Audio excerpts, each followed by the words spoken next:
প্রতিদিনই পৃথিবীর কোনো না কোনো প্রান্তে সংঘটিত হচ্ছে ভূমিকম্প, যার বেশিরভাগই আমরা বুঝতে পারি না। পৃথিবীর সবচেয়ে শক্তিশালী ভূমিকম্পটি কোথায় হয়েছিল, তার মাত্রা আর শক্তিই বা কত ছিল, জানা আছে কি আপনার?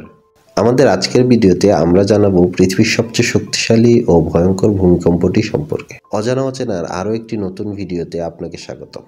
22 মে 1960 ল্যাটিন আমেরিকার অন্যতম নয়নাভিরাম দেশ চিলির দক্ষিণে অবস্থিত ভলদেভিয়া শহরে আঘাত হানে পৃথিবীর ইতিহাসের সবচেয়ে শক্তিশালী আর ভয়ঙ্কর ভূমিকম্পটি। রিখটার স্কেলে এই ভূমিকম্পের মাত্রা ছিল 9.5। এটিই ছিল পৃথিবীর ইতিহাসের সবচেয়ে শক্তিশালী ভূমিকম্প, যা দ্য গ্রেট চিলিয়ান আর্থকুয়েক নামে পরিচিত। এটি আন্তর্জাতিক সময় 19:11:14 GMT-তে চিলির দক্ষিণ উপকূলে আঘাত হানে। এর স্থায়িত্বকাল শুনলে আপনার চোখ কপালে উঠবে। এর স্থায়িত্ব ছিল 10 মিনিট বা 600 সেকেন্ড। ভূতাত্ত্বিকদের মতে ভূমিকম্পটির উৎপত্তিস্থল ছিল চিলির ভলদেভিয়া শহরে, আর উৎস ছিল নাজকা প্লেটের আনুমানিক 900 থেকে 1000 কিলোমিটার বিস্তৃত অঞ্চল জুড়ে। এই ভূমিকম্পটি প্রায় 4 লক্ষ বর্গ কিলোমিটার এলাকা প্রভাবিত করেছিল। ভূমিকম্পটি এতটাই শক্তিশালী ছিল যে এটি পৃথিবীর কক্ষপথ কিছুটা পরিবর্তন করে দেয়, যার ফলে দিনের দৈর্ঘ্য কমে যায় প্রায় 1.26 মাইক্রোসেকেন্ড। ভূমিকম্পটি শুরু হওয়ার 15 মিনিট পর শুরু হয় প্রলয়ঙ্কারী এক সুনামি। সুনামির ফলে প্রায় 82 ফুট উঁচু ঢেউয়ের সৃষ্টি হয়, যা আঘাত হানে চিলি উপকূলের লেবু ও পুয়ের্তো আইজেন শহরে। ভূমিকম্পের ফলে হওয়া সুনামিটি শুধু চিলি উপকূলেই সীমাবদ্ধ ছিল না, বরং সুনামিটি শুরু হওয়ার 15 ঘন্টা পর তা 10,000 কিলোমিটার দূরে প্রশান্ত মহাসাগরের হাওয়াই দ্বীপে আঘাত হানে। এ সময় ঢেউয়ের উচ্চতা ছিল 35 ফুট। এখানেও প্রায় 61 জন মানুষের মৃত্যু হয়।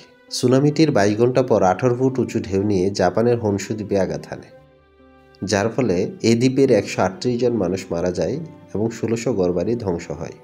এছাড়াও ফিলিপাইনে নিহত হয় প্রায় 32 জন মানুষ। আমেরিকার প্রশান্ত মহাসাগরীয় উপকূলে সুনামিটি 5.6 ফুট উচ্চতার ঢেউ নিয়ে আঘাত হানে, যার ফলে ক্যালিফোর্নিয়ার লস অ্যাঞ্জেলেস ও লং বিচও বেশ কিছুটা ক্ষতিগ্রস্ত হয়েছিল। ভূমিকম্পের 2 দিন পর অর্থাৎ 24 মে 1960 চিলির লেক ডিস্ট্রিক্টে অবস্থিত 40 বছর সুপ্ত থাকা আগ্নেয়গিরি কর্ডন কৌল বিস্ফোরিত হয়। এই আগ্নেয়গিরির লাভা আশপাশের বিশাল অঞ্চলকে লণ্ডভণ্ড করে দেয়। এই 9.5 মাত্রা ভূমিকম্পে মৃতের সংখ্যা ছিল 1655 জনেরও বেশি, আর আহত সংখ্যা ছিল প্রায় 3000। সেই সাথে প্রায় 2 মিলিয়ন বা 20 লক্ষ মানুষ গৃহহীন হয়ে পড়ে। এই ভূমিকম্পে ভলদেভিয়া শহরের প্রায় 40% ঘরবাড়ি ধ্বংস হয়ে যায়। তাছাড়া পুরো চিলির বিভিন্ন শহরের প্রায় 20 থেকে 25% বাড়িঘর ক্ষতিগ্রস্ত হয়।